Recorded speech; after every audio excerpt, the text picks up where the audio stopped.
Good morning.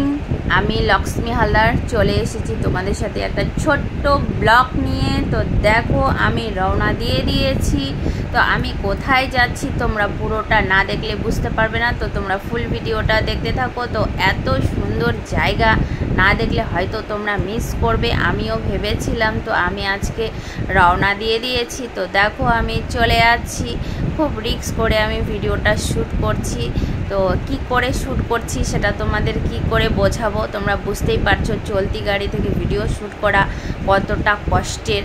তো সেইভাবে আমি ভিডিওটা শ্যুট করছি। তো দুই ধারে গাছ, গ্রিন, একদম এত সুন্দর জায়গা। গরম, প্রচণ্ড গরম তো রয়েইছে, তবু যেন আমার একটা ভালো লাগা, এত ভালো শিলিগুড়িতে থেকে এত সুন্দর জায়গাটা আমি তোমাদের দেখাতে পারিনি এতদিন। তো আমি আজকে চলে এলাম। দেখো আমি কতটা তোমাদের দেখাতে পেরেছি আমি ঠিক বলতে পারবো না, তবে আমার তো এত ভালো লেগেছে তোমাদের বলে বোঝাতে পারবো না যে আমার কতটা ভালো লেগেছে। তো আমি খুব মজা করলাম। গরম তো রয়েছে, তবু যেন আমার মনে একটা শান্তি, অন্যরকম অনুভূতি করলাম। এই দেখো ফটোটা দেখো, দারুণ লাগছে, আকাশটা এত ভালো লাগছে।